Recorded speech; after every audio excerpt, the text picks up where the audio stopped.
Olá, amigas e amigos que assistem, que curtem, compartilham Cena Legislativa nas redes sociais, na TV Câmara Fortaleza.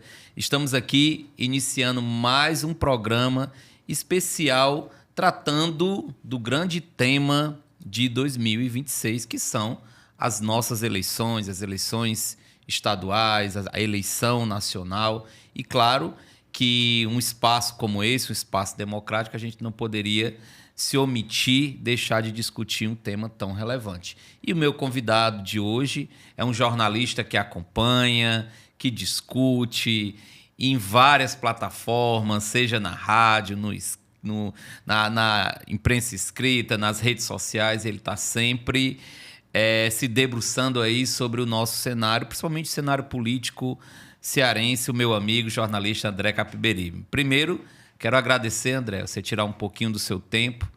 A gente sabe que os nossos amigos jornalistas têm várias atividades, várias ações, então você tirar um pouquinho do seu tempo para estar aqui no nosso Cena Legislativa, falando um pouquinho da sua experiência, claro, e de como é que você vê o cenário atual. Muito obrigado, Cleiton. Alegria, amigo Cleiton, vir ao Cena Legislativa, que é um sucesso tanto no YouTube, nas mídias sociais, como na TV Câmara Fortaleza, canal 7.2.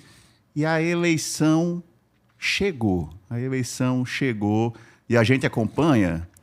Eu tenho alguns hobbies e certamente você também. Mas um hobby que eu tenho certeza que você tem, que eu tenho também, é gostar de trabalho. Trabalho para a gente não é árduo, ao contrário, é até prazeroso. Trabalhamos de domingo a domingo e pelo que a gente acompanha, de fato, a eleição chegou. Isso. E o clima está polarizado Brasil afora.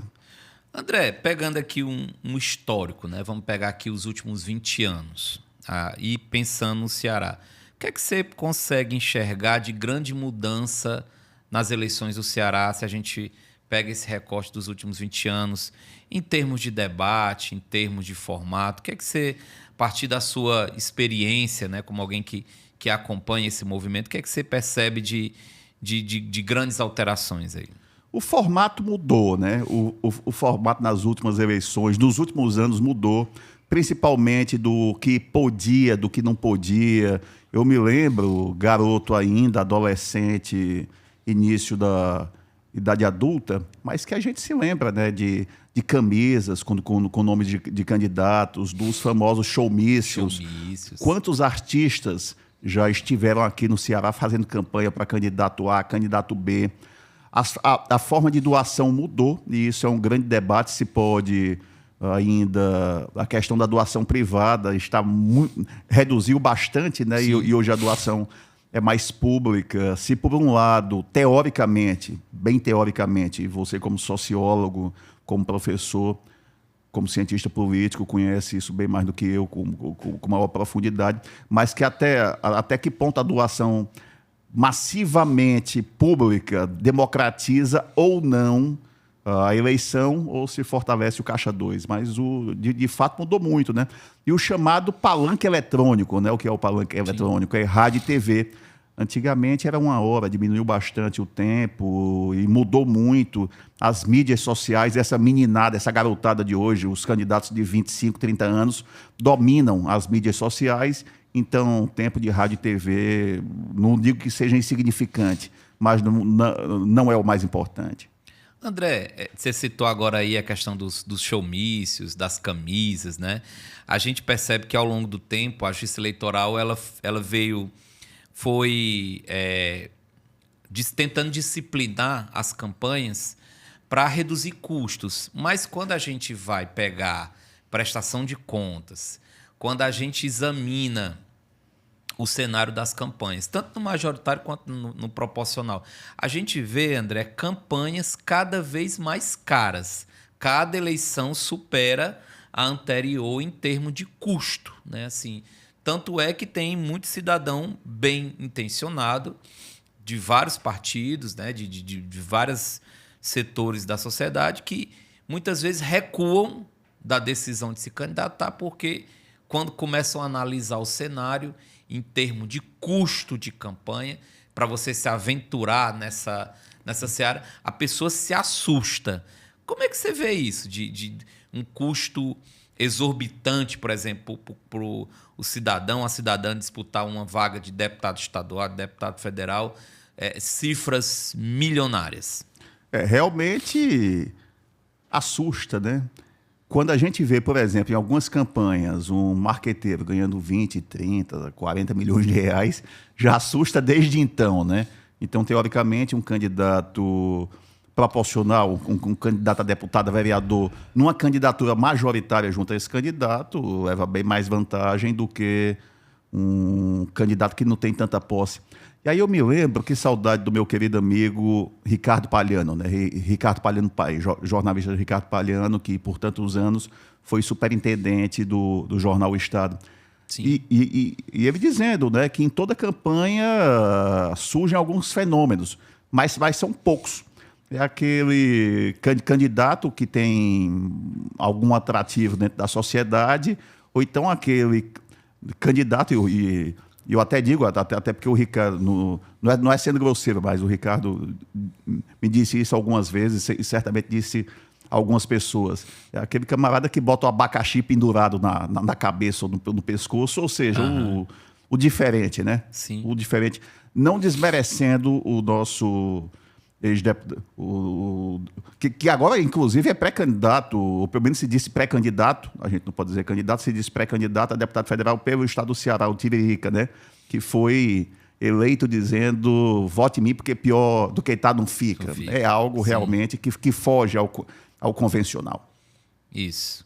E são esses cenários que estão sendo colocados, né? Assim, são esses movimentos. E aí é um ponto interessante, André, quando a gente reflete sobre esses candidatos caricaturas, né? Você citou aí o Tiririca, que quando você pega a trajetória dele parlamentar, que eu acho que ele já está no 3º mandato, se não me engano, né? Sim. Deve estar no 3º mandato. Sem desmerecê-lo, mas com a atuação discreta, né? Discreta, praticamente sem atuação na tribuna, praticamente sem projetos aprovados, sem relatoria, sem vida parlamentar, né? Assim, praticamente uma vida parlamentar muito reduzida. Será que a nossa... Aí chega a questão central. Será que a nossa democracia foi perdendo vitalidade, André? Mas certamente perdeu vitalidade. Certamente perdeu vitalidade. Eu não quero entrar aqui no campo da polêmica, mas falando, o ex-presidente da República, o ex-presidente Jair Bolsonaro, foi deputado durante o quê? 28 anos. E quantos projetos ele conseguiu aprovar dentro da Câmara dos Deputados? Ou seja, é complicado.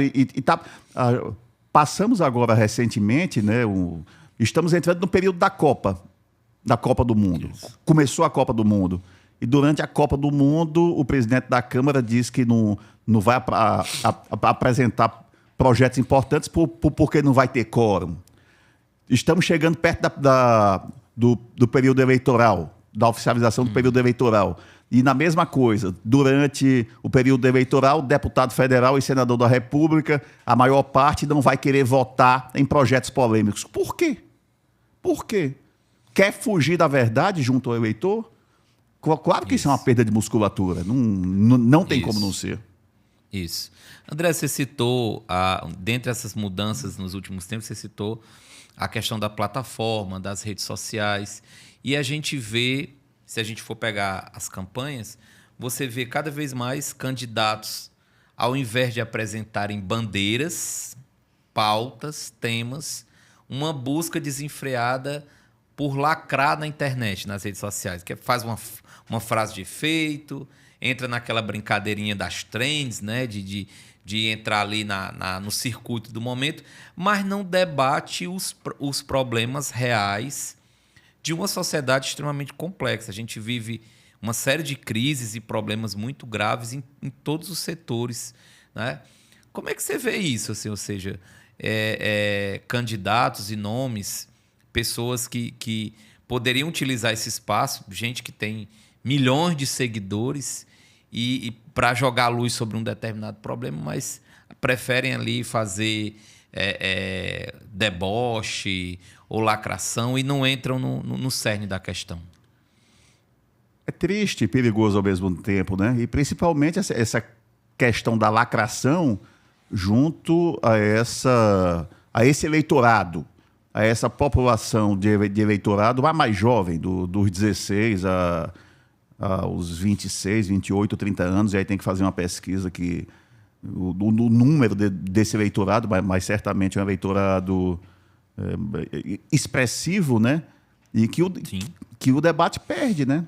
Que o debate perde. Eu acho que o debate já começou a perder a partir do momento que diminuiu o tempo do período eleitoral propriamente dito, né? Até pouco tempo, sei lá, até 10 anos, uma eleição durava 2 meses e meio, 3 meses. Hoje é bem menos. Apesar que, por um lado positivo e um lado negativo ao mesmo tempo, a eleição no Brasil, política no Brasil, se discute mais, né? Mesmo com essa polarização. Uma coisa interessante, Cleiton, e novamente trazendo ao lado o seu lado cientista político e sociólogo, professor acadêmico. Quem, de certa forma, começou a mudar um pouco, e eu falo não com tanta profundidade, naturalmente, eu tenho essa humildade como você, mas aquela eleição de 89 que o Collor se elegeu foi algo bem interessante, né? Porque ele começou a se aprofundar, ele teve essa expertise no marketing político, né? Ele mandava uma equipe dele, uma semana antes, 2 dias antes, 3 dias antes, dependendo do tamanho da cidade, antes da cidade que ele fosse visitar, para fazer lá uma pesquisa do que a população mais queria ouvir, do que a população mais precisava, e ele já chegava com a faca para cortar o queijo, né? E aquilo foi uma mudança, tanto que um candidato de um estado do Nordeste conseguiu se eleger presidente da República antes da internet. Isso. Aí eu vou pegar um gancho, André, você falou na questão das pesquisas.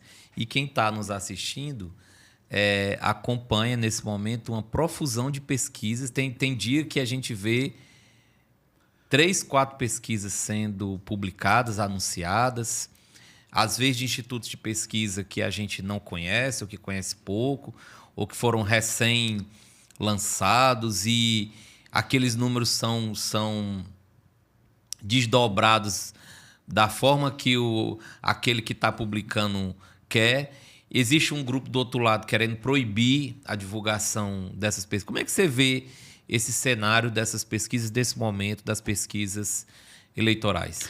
Pesquisa é um assunto que me fascina, porque pesquisa é ciência, quando bem feita, quando realizada com seriedade. Agora, é impossível, né? Dentro de um mesmo corte temporal, uma pesquisa dá um candidato 10 pontos acima e uma outra pesquisa no mesmo período dá 10 pontos abaixo, ou oscilar. Algo tem que ser feito. E outra coisa, que aqui no Brasil começou a ser realizada, pesquisa por telefone. E aí eu me pergunto, será que dá para a gente querer aplicar dentro da nossa realidade uma pesquisa feita, realizada em realidades diferentes, como, por exemplo, nos Estados Unidos, ou em um país europeu, ou em um país onde a população é bem menor? Tem que ter uma regulamentação maior, acredito eu, sem qualquer tipo de censura. Agora eu sou a favor da fiscalização, e algo que eu me questiono é até que período é correto divulgar uma pesquisa eleitoral já no período eleitoral. Será que é correto divulgar no dia da eleição? Eu acho que não. Eu particularmente acho que não. E acredito que isso não seja censura, mas isso seja para tentar manter justamente a maior lisura e não incentivar o que infelizmente acontece no Brasil, onde precisamos amadurecer politicamente, até porque, dentro dos últimos 100 anos, quantas ditaduras tivemos, né? Tivemos a ditadura Vargas, tivemos a ditadura militar e outras tentativas de ditaduras. Então, tentar evitar o o chamado voto útil, né? Que o eleitor muitas vezes não gosta de votar naquele candidato que vai perder, aí chega no dia da eleição, abre o jornal, vê uma diferença de 10, 12 pontos de um candidato para outro e aí já era, muitas vezes, né? Isso. Eu acho até, André, que o que falta muitas vezes, aí tocando nesse ponto da regulamentação que você mencionou, falta uma maior transparência, um disciplinamento da transparência dos moldes da pesquisa. Ou seja, apresentar detalhadamente a metodologia que foi utilizada, a amostra, os profissionais envolvidos, porque aí dá para o cidadão... Porque a pesquisa, para quem está nos assistindo, ela tem um custo. E não é barato, né? Assim, quanto maior o escopo da pesquisa, o objetivo dela, ela tem um custo. Então, muitas vezes, quem é que paga a pesquisa? Com que interesse? Para quê? Para quem? Né? Então, esse detalhamento, essa transparência, eu acho que ajuda um pouco a reduzir essa desconfiança que há com relação aos instrumentos. Porque os instrumentos, como você bem mencionou, são científicos, são usados no mundo todo. E eles, em nenhum momento, eles buscam cravar resultado eleitoral, não. A pesquisa ela apresenta tendências que podem mudar, principalmente no eleitorado brasileiro. O eleitorado brasileiro ele é instável, né? Ele oscila, principalmente no cenário local. Há uma consolidação maior no cenário nacional. Você tem agora 2 blocos, né, mais consolidados, mais cristalizados. Mas no cenário estadual, eles oscilam. Então, a gente não tem identidade partidária, como tem nos Estados Unidos, por exemplo, que o cara vota democrata independente de quem seja. Sendo o André, o João, o Eliomar, ele vota naquele partido, né? Então você tem ali uma previsibilidade. Nós não temos. As chances da pesquisa errar elas são maiores porque o cenário é mais imprevisível. Mas eu concordo com você. Eu acho que a gente não pode abrir mão das pesquisas. Elas são importantes para as campanhas, elas são importantes como instrumento de acompanhamento. Você pensa um profissional que está acompanhando, que está coordenando uma campanha, tem que ter instrumentos para saber como é que o trabalho dele está chegando. E aí, muitas vezes, a maior parte da população não sabe que dentro de uma campanha tem a pesquisa diária, né? Os chamados tracks, né? Isso. E outro ponto que você abordou com muita profundidade, com muita sabedoria, que a pesquisa tem um custo alto. Uma pesquisa, por exemplo, para o governo do estado do Ceará, vamos trazer para a nossa realidade. Uma pesquisa no estado do Ceará tem um preço alto. Um grupo de comunicação como o Povo tem lastro, tem dinheiro para pagar uma pesquisa dessa. Um grupo como o Sistema Verdes Mares tem lastro para pagar uma pesquisa dessa. Mas numa disputa municipal, numa cidade qualquer do interior, sem citar nomes aí para não polemizar, e o camarada contrata uma pesquisa, ou uma pesquisa vem à tona, é divulgada, dificilmente um jornal de grande circulação vai divulgar uma pesquisa dessa, mas rádios, veículos outros acabam divulgando. Blogs, sem citar quem pagou a pesquisa. E aí? O dinheiro não surge do nada. Até dá para saber quem pagou. Mas isso, se for você que tem esse conhecimento, eu que sou jornalista, se a gente for na justiça eleitoral, enfim, entrar lá no site, no sistema e fazer uma varredura, a gente consegue saber quem pagou e fazer um juízo de valor se aquilo tem seriedade ou não. Mas a 99,99% da população não vai atrás, até porque, sem desmerecer, mas não sabe como fazer e muitas vezes a indução corre solta. Perfeito. E, André, pegando os partidos políticos, né? A gente começou aqui nosso papo falando da queda de vitalidade, né, da democracia. Você acha que os partidos políticos eles estão conseguindo chegar nesse público jovem, que é o futuro das eleições, das instituições, de todo esse processo? Eles estão conseguindo trazer uma mensagem para esse público mais jovem, o público que está ali, que vai votar pela primeira vez, que está ali naquela faixa de 16, 25 anos. Os nossos partidos, no geral, conseguem chegar nessas pessoas? Precisam se reinventar, certamente, né? Nos Estados Unidos, sei lá, tem 20, 30 partidos, mas na prática 2. Isso. democratas e conservador, né? Aqui não, aqui a gente tem 30, 40 partidos. Dando um exemplo concreto de um partido camaleão, um partido que é importante, que foi importante, inclusive, na redemocracia do Brasil, mas que é um partido camaleão, o MDB. O antigo PMDB, que era MDB, veio o PMDB, voltou a ser MDB. Como é que pode? Em campanhas presidenciais últimas, fechava a questão apoiando a candidatura à presidência da República e liberava nos estados. É difícil entender isso. A partir desse momento, como é que pode querer fidelizar novos partidários? O pessoal mais da velha guarda vai lá, ainda dá mais para entender. Mas como é que vai botar isso na cabeça de um jovem?